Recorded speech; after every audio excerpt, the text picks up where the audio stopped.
Getting to sit down and chat with Ellen Reede, who was the acclaimed set decorator on Apple TV's Palm Royale, was truly a pinch me moment. I am still beside myself and still giddy over the conversation. Ellen has over a decade of experience in the film and television industry and clearly has a remarkable talent for creating stunning, immersive environments. Most recently, her work on Palm Royale really garnered widespread acclaim. I mean, there's intricate details, it's opulent, and they really transported viewers into 1969 Palm Beach. As a fan, this was an incredible conversation because Ellen was so generous with her time and shared so much lovely information, not only about the cast and how they interacted with the set, but with her process and her team's process and the collaboration that took place. But it also gave me, someone not in that industry, a better appreciation for all of the hard work that goes into the final product. So I hope you enjoy. This is such a fun conversation, and big thanks to Ellen for taking the time. Welcome to Grandma's Silver, where tradition meets today. I'm Allie, your host and the founder of the Grand Millennial Lifestyle. Here, we blend aesthetics with nostalgia, engaging in conversations with lifestyle brands, designers, and more to rediscover the timeless charm of the past. Join me as we journey from home to heart, illuminating the past and polishing the present with the gleam of Grandma's Silver. Ellen, thank you so much for being here. This is going to be a really exciting conversation, so I appreciate you taking the time. Before I start talking to you all things Palm Royale, I would love to hear a little bit more about you and your background and how you got into this line of work. I'm not the most familiar. I'm sure many of our listeners would be curious. Outside of LA, it's less common for folks to be involved in the film industry. And so I would be curious to hear just how that kind of came to fruition for you. Thank you for having me. I really appreciate it. I'm excited about the interview. I got into this business by way of corporate interiors and a little bit of residential interior design. I'm from New York, and I originally went to school for business, and then I went to graduate school for design. I really enjoyed interior design. My mother was always very involved with interior design. And so I grew up in that environment. I grew up in the environment where Architectural Digest was a staple at our house, and we would pour through every magazine that came and look at all the interiors, and we would tab things. And so that was sort of the environment that I grew up in. When I graduated from graduate school, I went into corporate interiors, and we did some large corporate interior projects in New York. And I did that for about 10 years. And it was really great and really wonderful, but it wasn't as creative as I really hoped it would be. Fate would have me moving to LA. When I got to LA is really not as much about the large corporation as New York is. And it's really more about, I feel like, individual creativity and things of that nature. I decided that it was time for a career change into something a little bit more creative. I started to look around, and you can't ignore the film industry and television industry here in LA. I thought, well, maybe there's a world for me there. So I got, believe it or not, I got some books on production design and sort of poured through them and read through them and thought, okay, yeah, this is really interesting. And there is a space for me in this world. I'm not exactly sure where in the art department it is, but I'm going to dig in and find out. And so I did. And I started working on student films. I went over to AFI, I went over to USC. They have very, very strong programs here in production design. And I asked if I could volunteer on any of their films to help out. And they absolutely welcomed me. They need crew members in addition to their students.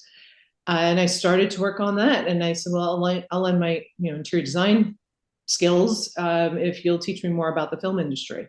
Having a master's degree already, I didn't want to go back for yet another degree. So I figured I'd learn on the job.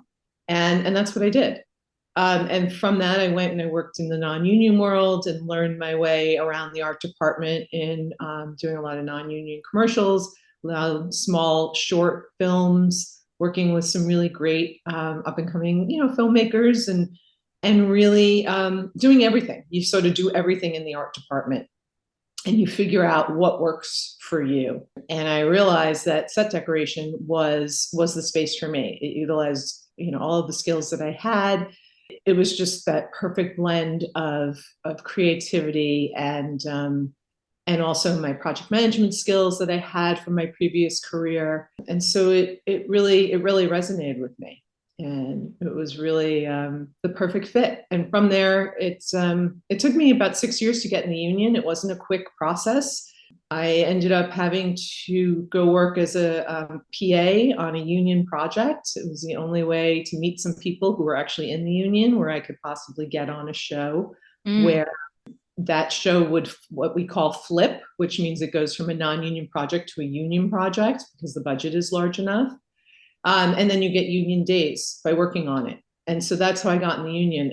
And it took quite a long time, but I finally got in. And I started actually working as a buyer in the set decoration department. So set decorators are the heads of the department, and then they have buyers that work for them that actually go out and do shopping, and they shop for items that go in the set.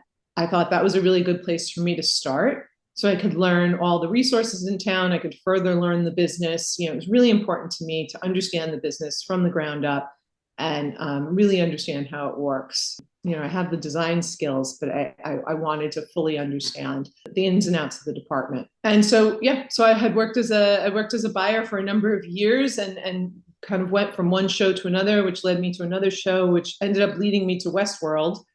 And I was hired as a buyer on Westworld. And within 2 episodes, the decorator asked me to be her assistant decorator. And then I went on to do that for 3 seasons with Westworld. And that was a huge learning ground and training ground for me with an amazing decorator who I call a friend to this day, And then from there was an opportunity for me to become a decorator after the 3rd season of Westworld. And it was right in the pandemic, actually. And I leapt at that opportunity. And so I became a decorator. And from there, and then my first show as a decorator was Hacks on HBO Max. And then, it's led us to you're this doing great. It's going really well. From my opinion, you touched on this briefly.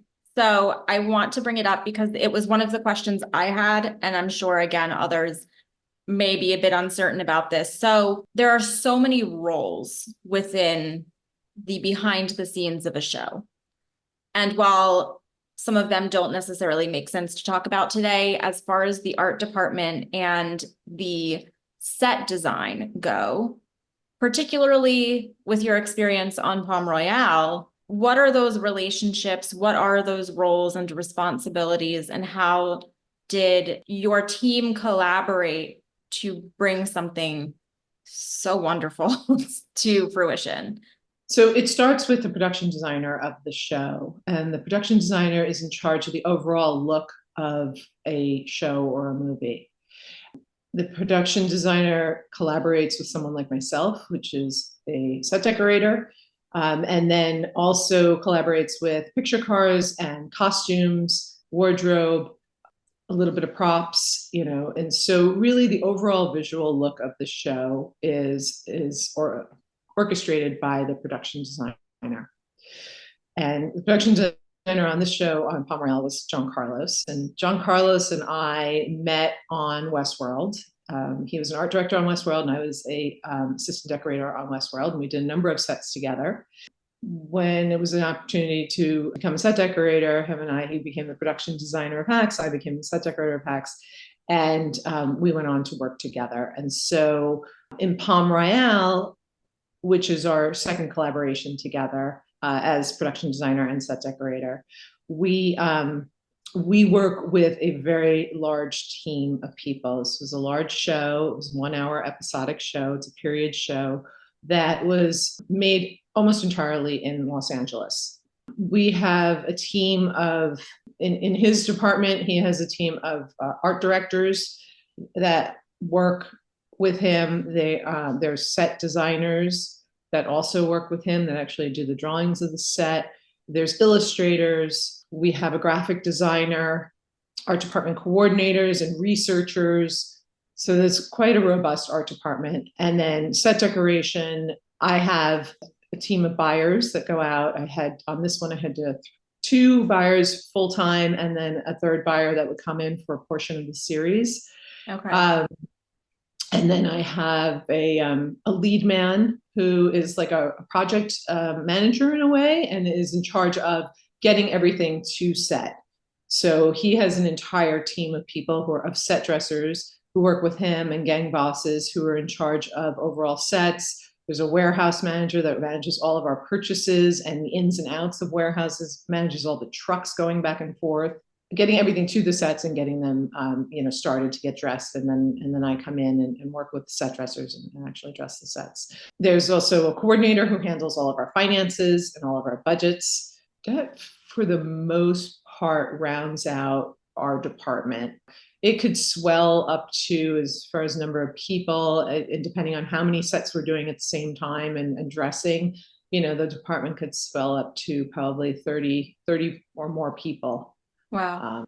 Yeah. And then, I'm sorry, I neglected to say with the art department has an entire huge construction team, tremendous construction team that does all the building. And there's a construction coordinator who is absolutely incredible in this show, Jeff Schubert, and he handles his entire construction team who builds the physical sets, much like a contractor would, right.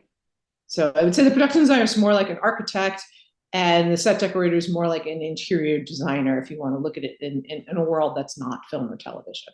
Okay. This is so fascinating to me, and I could ask 1,000 questions just about all of that. I have to imagine, first of all, that there's no more glamorous warehouse to step foot into than this show.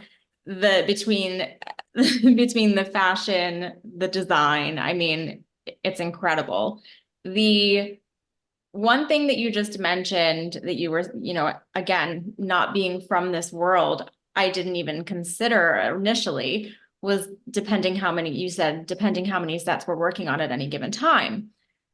What was the span of, and I don't know if production encompasses the pre-planning, but what is your time span here from conception of the idea that you're brought on to help with all of this? How long did filming take? Because again, like you need to be on set for that. So, I mean, how long are we talking here? And on average, how many scenes or sets were you working with daily? About 8 months between pre-production and filming, and a little bit of wrap. I would say it was about 8 months.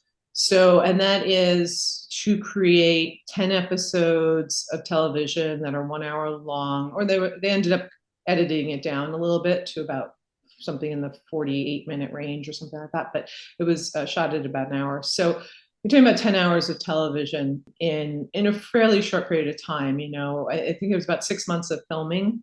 Okay.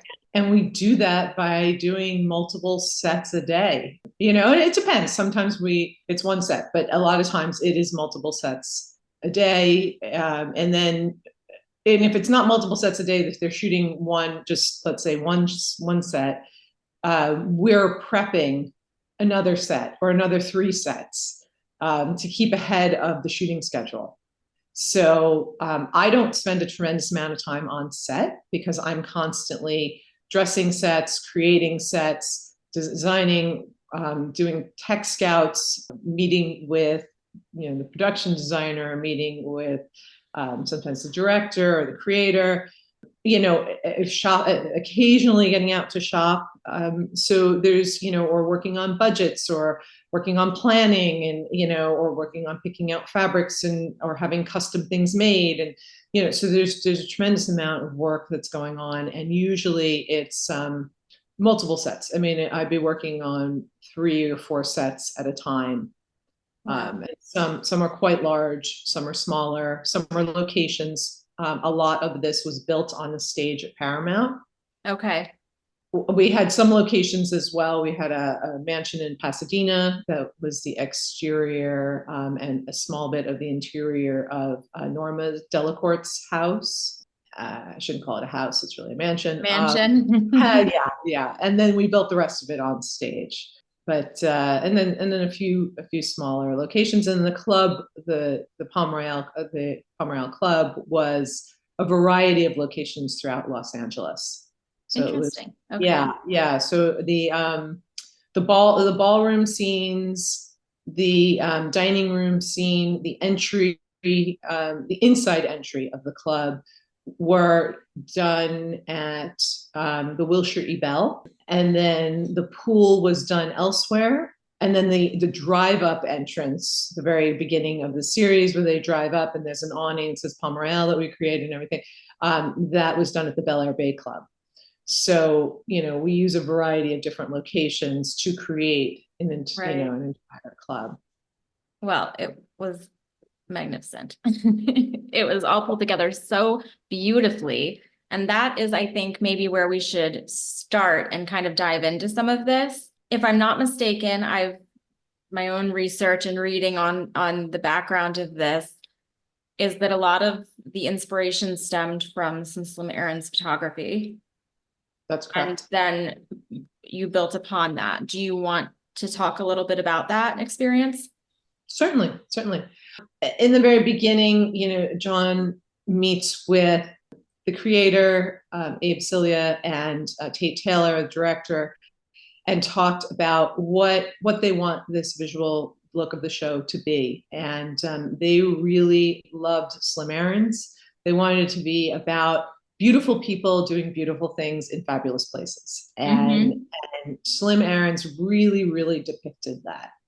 And so the first thing we did was grab every Slim Aaron's book that we could get and really pour through every image that he's ever taken, and then tabbed the images. I did it, John did it on his own, and Alex Freeberg, the costume designer, did it as well. And then we kind of swapped books to see Okay. which tabs where were the crossovers, right? And so it turned out we all tabbed a lot of the same things. So we knew immediately we were all on the same page, which was really incredible. And that's what I think that's really responsible for the whole cohesive look of the show between art department, set decoration, and costumes. So much so that we actually coordinated on a daily basis. What costumes are they wearing? I'm thinking about using this fabric on this chair, and she's going to sit on that chair. What costume are you putting her in? I want to make sure it's cohesive. It doesn't clash.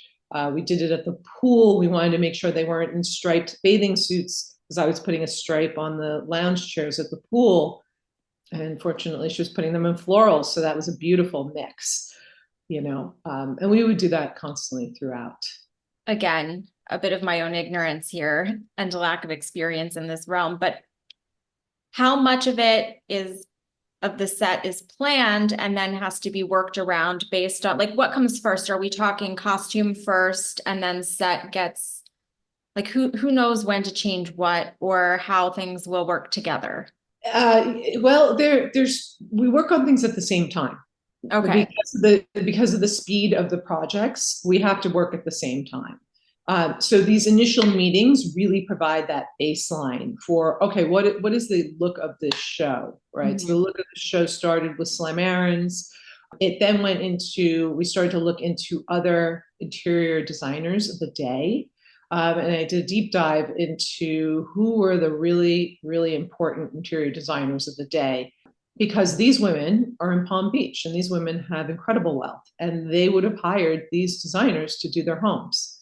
And so that also became the look of the show. And I looked at the greats like Tony Duquette and Dorothy Draper, Elsie DeWolf, and those are ones that we selected. And so having that, we all worked at the same time towards, okay, this is the aesthetic, right? So Alex, the costume designer, she knew the aesthetic, and she also knew the aesthetic of that time period and the look that Abe and Tate were going for. And so she created costumes and a lot of custom costumes based on that. And then we would be designing the sets at the same time. And then that collaboration would be, it's just a phone call or a text to each other. Hey, this is what we're doing. I'd shoot her a picture of the fabric. She'd shoot me the picture of her costume. Great, that works. Moving forward. And we would run like that.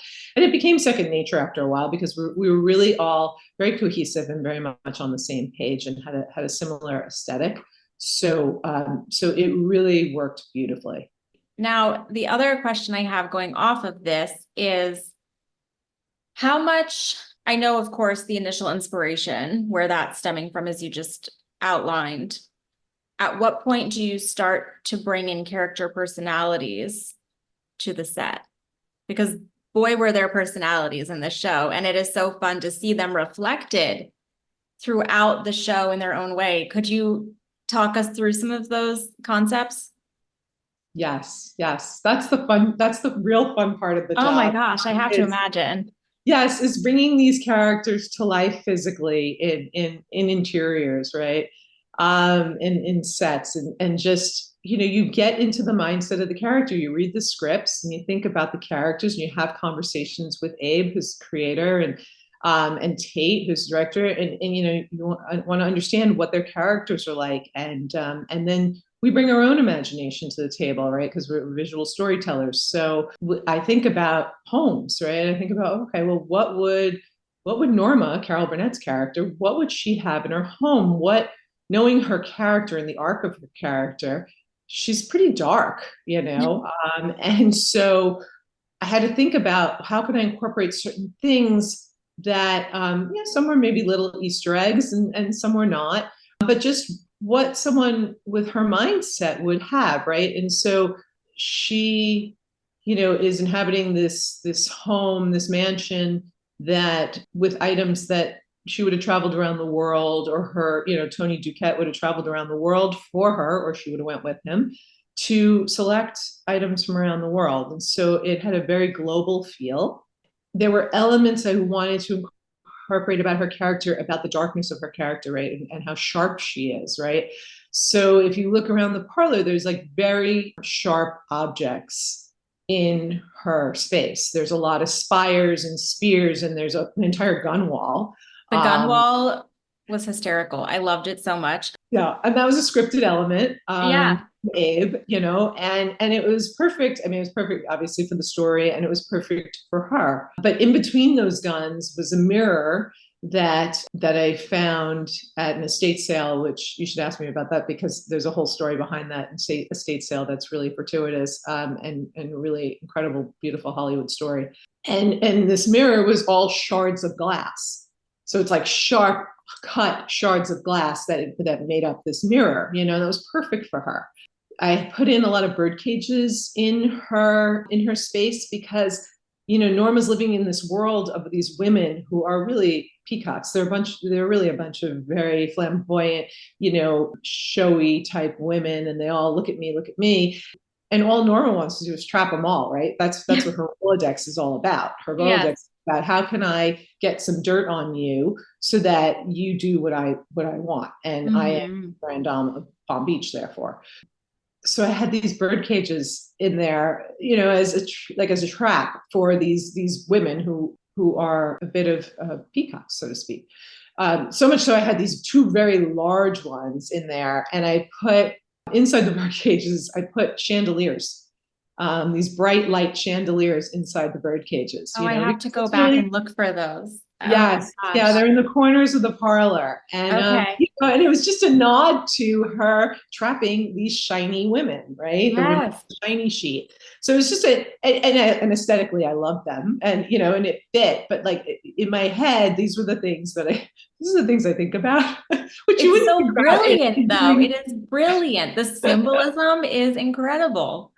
Yeah, and that's the fun part. That's really one of the fun parts about what we get to do in character development is you wouldn't do these things in a regular home, So it's quite fun. In the smoking room, which is the bar room of our house, there is an entire puppet display on the wall.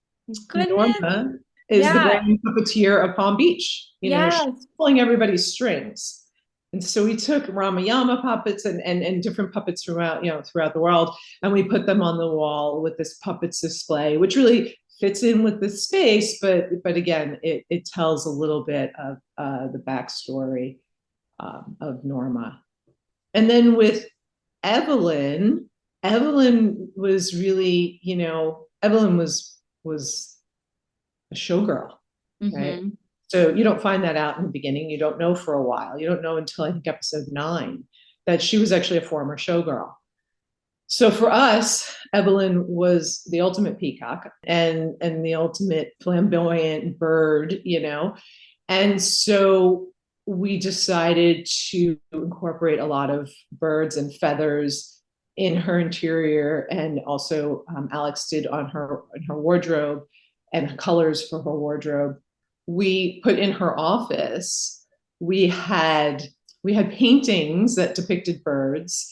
We also had paintings from Egon Schiele, who's a very provocative style, which really makes sense for somebody who was a showgirl, right? To have his paintings in there. And then for the paintings of the birds, we then had a taxidermy bird that matched the bird in the painting. And so, we had all this taxidermy that worked. And it got to the point where when they saw the set, they just loved it. And Allison Janney, who plays Evelyn, absolutely thought it was so fun and great. And she was like, when she was packing up her things, she's like, I'm picking up the bird. And she just, picked the bird, and Maxine gets a bird, and they made it part of the action, which was really fun to see an aesthetic further a storyline sometimes. It's so fun. It's so fun. On this same note, of course, Maxine ends up living in Norma's estate. Do you have to take her personality, because she's kind of just inserting herself into someone else's space, but did you have to do anything that incorporated her background or her character in the development of the set that was technically somebody else's space? So we did that through some pollution of color. Okay. So I guess I should start by saying the color, how we define color in the series. So there was a color palette for Palm Beach and a color palette for West Palm Beach. And the color palette for Palm Beach, the colors needed to be slightly more muted than the characters that inhabited those spaces, right? And then for West Palm Beach, the colors were brighter. The inhabitants of West Palm Beach don't stand out as much in their environments. They sort of fit in within their environments. They're brighter.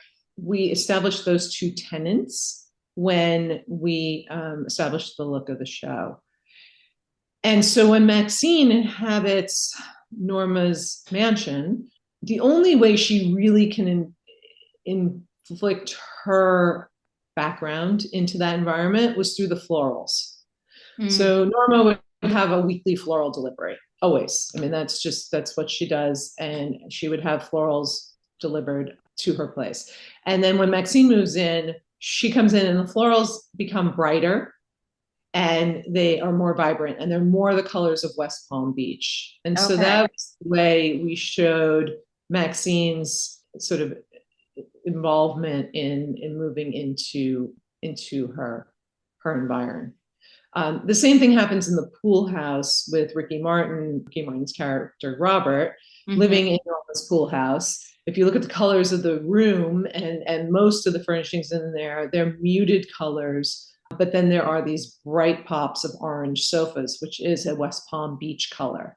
And so that's Robert's influence on the pool house. He gets sofas from his old apartment or whatever it was that he was living in, and now he's implanted his colorway and his vibrancy into Norma's space. Okay, it's really interesting that and you have to you do need to think all these things through, and it's so fun to see it come to life on screen. That said, some of the other really exciting scenes that we watched were the parties. That was a big part of the show. So could you talk to me even about the development or the process of creating those experiences? Palm Beach has a season. And so the season starts with one gala ball after another, and they are charitable balls. And the women who are throwing these charitable balls, their goal is to make more money for their charity than the previous ball. And so, and the pinnacle of the season is the beach ball, which is Norma's beach ball. All of the balls leading up to the beach ball had to build upon each other. So they had to be more reserved a little bit in the beginning, and then the next one would be a little bit bigger, and the next one a little bigger, and then it culminates with the beach ball. You know, when you start out with the cancer ball, it's a lovely event, you know, but it's not completely over the top. You know, look at it, it's beautifully designed. There are very lovely florals on the tables. There's a lovely stage set, but it's nothing outrageous, you know. And then when you go to the auction ball, there's these floral arrangements that are completely over the top. I mean, so each auction, they were auctioning off an experience. So there was an experience on the Nile, and we had an Egyptian floral display made. And so we went out and found different props that we used, and brought them to our florist, Inez Garstecki from Flower Made. She's incredible. And she would create florals around these props that we found. Wow. So, there was, you know, an experience that you could go see the space launch. And so we had a giant rocket ship, and out of the bottom of the rocket ship are florals coming out. So creating this big floral display, but using a prop. And then there's another one that had a sailboat, and it was a sailing experience and that sort of thing. So that ball became a little showier, right? And then you go into Havana Nights, you know, and Raquel throws Havana Nights. And Raquel is, her character is considered by the other ladies not the classiest of ladies. Lots of money. Her and Pinky. Pinky's, you know, pretty much a criminal. Or is a criminal. You know, they have a lot of money, but they don't have the most class, so to speak, according to the ladies, right? So right. She throws this big Havana Nights ball, which is in the Biltmore, and it was originally supposed to be at their house, at their mansion. Excuse me for saying okay. mansion. And we couldn't film at that location, and it was supposed to be around a pool. And they had Tate had this idea of wanting this dance that would happen across the pool, with a bridge that went across the pool, and so we couldn't film at that location, and so we ended up at the Biltmore, and we filmed at the Biltmore. John and I filmed at the Biltmore many times, and know the location director there, and she has trust in us, and so John said, "I'd like to put a pool in your ballroom." and she said, "Okay, sure. Wow. If you guys prove, like, structurally it's going to be okay." And so they had a structural engineer, you know, figure out the weight and the displacement and everything else. And he literally built a pool in, not a pool that you swim in, but a reflecting pool in the Biltmore, and built a bridge over it. And so they were able to get the dance numbers that they wanted in that scene. And so, you know, that's now a ball that's even more over the top than the last one. And then, you know, you get to the beach ball, which is the culmination of the season, that had to be the most over the top ball. And so we built that entirely on almost 2 sound stages at Paramount. Entire episode 10, almost the entire episode, took place within that tent. And so it needed to be interesting enough, and it needed to have some additional rooms that they could hop out and go into. And so John had sketched it out, and from his initial sketch to completion of that took 5 weeks. Wow. Which is really, from conceptualizing an idea to actualization, if you think about it in the real world, not in Hollywood time, that would take probably a year. Crazy. That's such a short window. Yeah, and we do it in 5 weeks. It actually took 2 weeks to construct, like, I would say maybe 3 weeks, 3 weeks to construct and build, 3.5 weeks about to construct and build within that 5 week period. And it was completely built from scratch. It was not a pop-up tent or anything like that. It was, we put pipes, or we had grips that would hang pipes from the ceiling of the stages called the firms, and they would hang these pipes. And then we had our draper, Adrian Abarca, who's this incredible draper, and he had a whole team of drapers working to hand drape every single piece of fabric in that tent. So, John and I worked together, and he designed this layout of how the fabric would go. They went ahead and they actually hand draped the whole thing, which is just incredible. I mean, it took over 7,000 yards of fabric. Oh my gosh. Yeah, which we donated at the end. So, we try to be mindful of that, and that things don't end up in a landfill. Yeah. Reuse. Wow.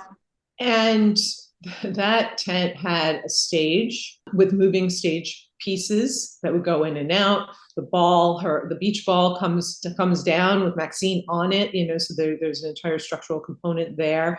There were trapeze in that tent with mermaids on them. There were multiple levels of the tent. There was the upper level where you enter in, and there was a full-on staircase built into it. So you descend down the staircase into the main tent area. The stage was up at the front. There were an upper level for the bandstand, and also where the shooting takes place from the upper level. Right. And there were side rooms that came off of the tent, ante rooms that had different scenes in them as well. Wow. Yeah, there was a fountain in the tent. I know, it was incredible. There were several pools and fountains in the tent. There were some reflecting pools in the tent as well. And, and again, the concept of the tent would have been that Norma hired Tony Duquette to do that. Tony Duquette comes from a film theater world, and then he got into interiors. So it made sense that she would hire him for that. And then Maxine takes over eventually, but for the most part, you see Norma's filling out the invitation. She's addressing the invitations in the beginning. And so she had taken it pretty far as the design of the tent. And then Maxine has some influence maybe on color at the end. You start to see the bright orange in the tent. So there's Maxine's imprint on color. And then, of course, she orders food for it, and then the ladies really play a trick on her and order Boone's Farms. So you see the fountain with this horrible like red color. It was supposed to be a beautiful champagne fountain, and now the champagne they've canceled the champagne on her, and so you've got that red Boone's Farms color in the champagne, what's supposed to be a champagne fountain, and the cottage cheese. I was about to say the cottage cheese. Oh my gosh! For some of those scenes that were, like, I know there was the scene with the boat. What questions or thought process has to go into that when it's serving a very specific purpose? Are you just looking at which characters are on there? Like, what do you have to think through or prepare for scenes that are like that, where it's nobody's space, but they're sort of well, not all of them were centrally located, but I think they had been invited to the boat. So are you looking at it from the host's perspective, or? Yeah, it was funny. There were a lot of people on that boat. Yeah. So there wasn't a lot of room for decoration on the boat. It was an actual boat. Okay. In Long Beach, and we knew there were going to be a lot of people on it. So there wasn't a tremendous amount of space. We took the boat back to, the boat was from the time period, it was, period appropriate boat. And so, anything that was, but it's used today by somebody who uses a boat. So we had to take away any non-period elements or hide any non-period elements. So that's predominantly what we did a lot in the kitchen area, in the galley. You don't really see it much, but we don't know 100% what you are going to see and what you aren't going to see. So we have to prepare for eventualities, right? So there's a lot of work we do sometimes that never gets seen on camera. We have to do it. We have to do it because you don't know where, sometimes the direction takes you somewhere, or an actor might take you somewhere, and it's really great and they go with it. So as a set decorator, we have to prepare and know that they can go anywhere as much as we can. Sometimes we can't. We have to say we can't film in that area, but on a boat, we had to cover everything that was non-period. And it was a birthday party, so we brought in some pillows and some smalls and things like that. We've had a whole table and a cart with, I had a drape made for it, really ornate, fancy drape made for this table, which most people would not have on a boat, but, and have something custom like that made. But people who live in Palm Beach and people with, with that kind of wealth would. And so we made things like that. I actually don't even think it made its way on camera. Yeah, we had flowers on the boat. We chose a color scheme, which is basically blue and white for the most part. Before I go into any other final questions, I do want to hear this story from you about the estate sale. I think you said it was an estate sale. Yes, yeah? It was an estate sale. So we shop a lot of different resources. We shop our prop houses in town, which are the most incredible resources that we have. And then we branch out from there and we go to things like Cherish and First Dibs and local antique shops and custom houses and things like that. So we utilize a lot of resources, and even sometimes eBay and Etsy and things like that. The other resource we use are estate sales. And our art department coordinator, Kama Hayes, who has an incredible breadth of knowledge of that time period. She's always doing research and has really an affinity to it. And she gets these listings for estate sales, and she calls me over and she says, "Ellen, you have to see this." I said, "What are we looking at?"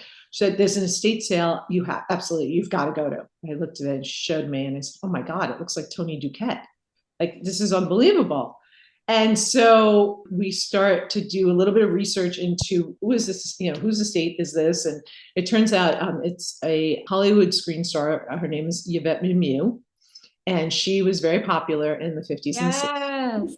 Okay, so you know who she is. Oh my gosh. Yes, I don't know if I've seen much of her work, but I know she was an actress. Yes, yeah. And she had passed away in, I believe it was January before we started prep in April, and she had passed away in January. So by the time we were into the summer, her estate was ready to have an estate sale. Her husband was ready to sell the house and have the all the items of the estate sold. So it turns out she was friends with Tony Duquette. So I should say I went. So my buyer, Kathy Rosen, and I went to the estate sale with a truck, started shopping the estate sale, and I found the house manager there and the estate manager, and she and I started talking, and I said, this really looks like Tony Duquette style. She must have obviously been influenced by him. She said, well, she was friends with him. And so wow. I told her because we're buying so much, and she's like, all right, why are you guys buying so? Most people come in, they buy a few things. I have a truck outside, we're buying a ton of stuff. So I told her what we're working on. I said, this is so really a beautiful thing, because here's a woman who worked in this business, right, and passed away, and now her things are living on in a show that is, taking place in the time period in which she worked. And so it's really such a beautiful, I feel like that's really like a beautiful Hollywood story. It is. And her things living on, be immortalized in this show, which is lovely. And so we bought so many things. So that mirror I was referring to between the gun wall, that's from her estate. Wow. And Norma's bed, it was Yvette's bed. Oh my gosh. And what an iconic piece in the show too. I mean, oh my gosh. Yeah. Wow. So the wood crown, as you will, of the bed, she had fabric coming down. It was white. It was all white fabric. The headboard was hers as well. It had white fabric on it. So that didn't work for our aesthetic. So we took all the fabric off and then just used the wood frames and the pieces. And then I had everything reupholstered. And I think we used like 5 different fabrics between the headboard and the crown and then the trim that came off of it and everything else. But, so to have that be an icon, Carol Burnett's bed is just really, I think, incredible and quite a beautiful story. It is. That couldn't have worked out any better. No, it really. I mean, you couldn't have written that. I mean, that's incredible. Yeah. Wow. Yeah, it was really fortuitous, and it actually went even further to John was looking for a mansion for Evelyn's character. And while I was at the estate sale, the locations manager reached out to John and said, hey, there's a new estate that's coming on that's available for filming. Do you want to take a look at it? And so he said, sure. And he sent it over to me. And so he looks at it and he's like, oh my God, I think this is where Ellen is right now. So he texts me and he's like, are you at this location? I'm like, yes. He's like, oh my God, this is an available location for us. So it ended up that her home, her became Evelyn's mansion in the show. That is incredible. Yeah. I'm so glad you told me to ask, because that is quite the story and so perfect. That is incredible. What are the chances? Yeah. I could ask 1,000 more questions. I think one of my last questions would be, it was such a fun set, I'm sure, to design. Did you feel that there was anything in your own experience that you like especially enjoyed putting together, that you felt really shined, even if there was a piece that you found that you just felt really strongly about or really loved? I really loved doing the parlor and the smoking room, really developing that set and Norma's character, further developing Norma's character through that set. I really enjoyed. The smoking room was just a room I wanted to stay in. I mean, I just love that room. I wish I had a room like that in my house, Yeah. It had such it was a really beautiful space. And, we took a space that traditionally, especially in that era, would be a man's space, right? A smoking room, a bar room is a man's environment in the 60s. And we had to turn that on its ear a little bit and make it a very strong woman's environment. And the way we did that was by using color and in imbibing a little bit of pink into the space and taking, like I looked at the chairs in that room and I said, well, how can I do this, right? And so I took fabrics that are traditionally male fabrics, like a houndstooth, right? A houndstooth suit from that day, or a man's suit would be, right, a man sitting in a chair in that room in a suit, and so I thought, well, what if I took a houndstooth fabric in pink and put it on a chair? I did that. And then the other chair, I found a fabric that looked like a Chanel suit. And it had this very small silver thread running through it. And it really just looked like a traditional, like almost Jackie O, kind of Chanel suit, but it was in pink. And so I used that on the chair. And I think doing detail work like that, and then taking the little side tables that were martini tables, and they were just metal martini tables. And at the time, upholstering tables was a thing, which I thought was super fun. That is And fun. I was like, I want to upholster tables. No, I know. I was just thinking, well, that's genius. Yeah. When do you get a chance to upholster a table? I'm like, I'm going to upholster a table. My poor draper was like, oh God, now we're upholstering tables too. I'm like, yeah, we're going to put fringe on it too. And he's like, more fringe? I'm like, more fringe. We did so much. I mean, I would layer fringe upon fringe upon fringe. I mean, a lot of the drapery had like 3 or 4 fringes layered upon each other to Really? create. Yeah. Yeah. Wow. Because one wasn't enough. It just didn't give that opulence that I wanted.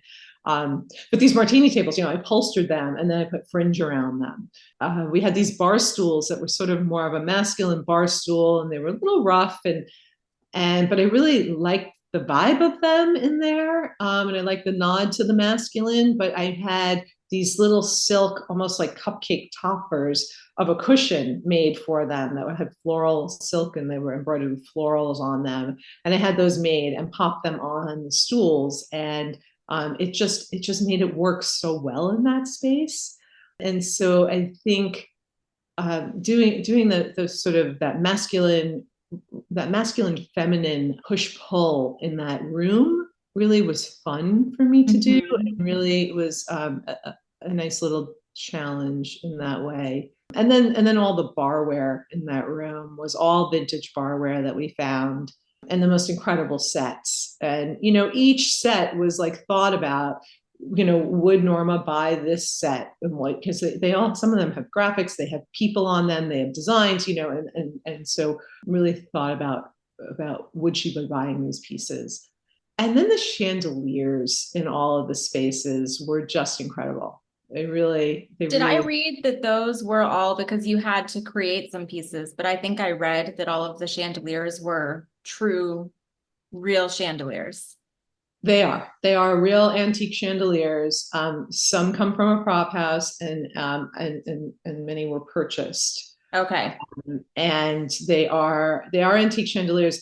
New chandeliers, the crystal, it's not crystal, I guess it's glass or crystal, maybe it's crystal or whatever that's used. It reflects a prism of colors that are very synthetic, and Mm. it's not authentic. And so you really, because we looked at, we have a budget, right? So we always look for ways to try and save money when we can.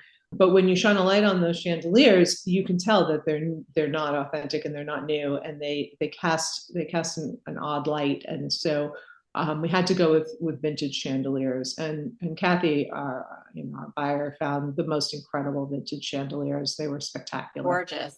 It was all, what's so funny, just a quick note about the smoking room is I thought it was such a wonderful nod to the character. And I actually, if I don't, I could practically picture her because she had that personality that was so strong.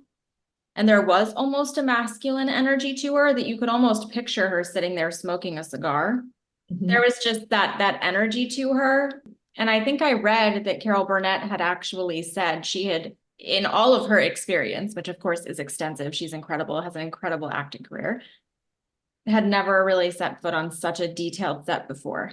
She did say that, and that was just incredible to hear. It really was. I mean, to hear an icon like that say such things about sets that we created was really quite an honor, and really, really amazing.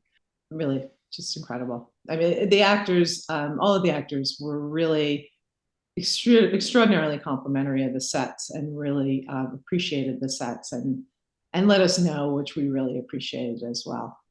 Oh, I'm so glad. And I think it just, like I said in the beginning, it was just so polished, and you can tell, I truly believe you had a dream team. I mean, from the set to the costumes to the cast, it was such an incredible mesh of talent that, of course, has been very successful.